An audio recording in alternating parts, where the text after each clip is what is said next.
welcome to episode 135 of Credit 101. In this episode, we're going to talk about things that debt collectors cannot do. And well, for the next few episodes that I say. And in this episode, we're going to specifically talk about them threatening to sue you when they technically cannot sue you. Now, some collection companies, they will still threaten to sue you, which is a violation of the FDCPA. They'll threaten to sue you when you are even past the statute of limitations. And that's something I want you guys to really look into. We talked about the statute of limitations in the previous episodes, but they cannot threaten to sue you if they can't actually sue you. Like if it's against the law technically for them to sue you. And if you want to know, if you guys are past the statute of limitations, please look at statute of limitations for your state. For example, for Wisconsin, it's 6 years. So a debt collector have that 6 years to be able to sue you, but it's from your last date of activity.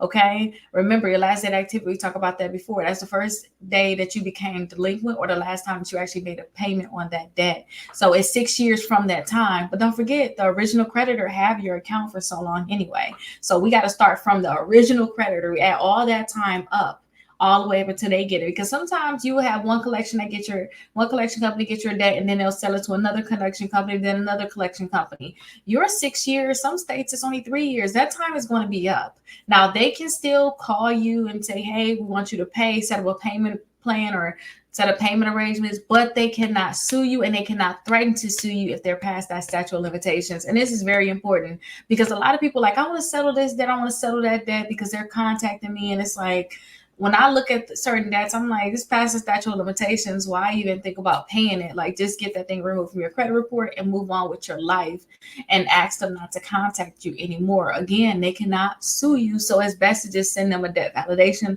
notice, which is what I basically got to do. I send a debt validation notice to them. Again, I have that for free on my website, Rickita.com. Just look at the top. You'll see like free dispute letters. It's right in there. You'll get a debt validation notice. You'll get that letter that you can send out to them, and they're supposed to stop contacting you. So that's what I would suggest. Now let's go to the next episode because there's a lot of things that they cannot do, and I want to make sure that you guys know them all. I'll see you guys at episode 136.